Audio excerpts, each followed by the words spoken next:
Angela Davis's foundational work presents a searing historical analysis of the complex and often fraught relationship between the feminist movement, the abolitionist struggle, and the fight for economic justice. The book meticulously traces how the interconnected systems of racism, sexism, and capitalism have been used to divide and suppress, arguing that true liberation cannot be achieved by addressing any one of these forces in isolation. Davis begins not in the 19th century, but in the antebellum South, dismantling the myth of the black matriarch and exposing the brutal sexual and economic exploitation of black women under slavery, which created a starkly different experience of womanhood from that of their white counterparts.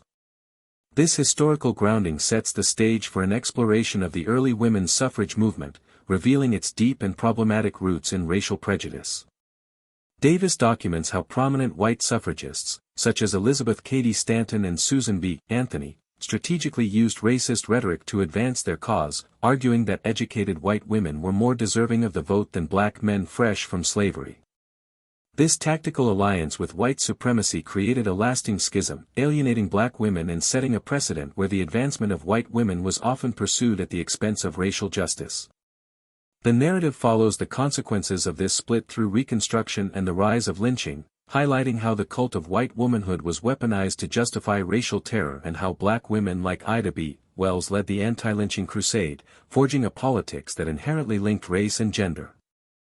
The analysis then moves into the 20th century, examining the class dimensions often ignored by mainstream feminism.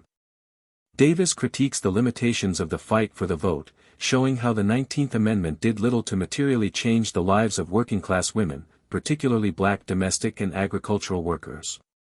The book gives critical attention to the contributions of black women in communist organizations during the Great Depression and the early labor movement, who consistently framed their demands around the triple axis of race, class, and gender.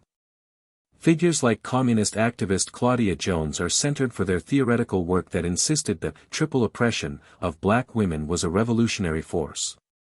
In later chapters, the work tackles the myths surrounding the black family and the welfare system, deconstructing political narratives that blamed black matriarchs for social inequality. Davis systematically exposes how state policies have historically disrupted black family life, from slavery to modern-day institutional neglect, and how the vilification of the black mother on welfare serves to obscure the structural economic violence of capitalism.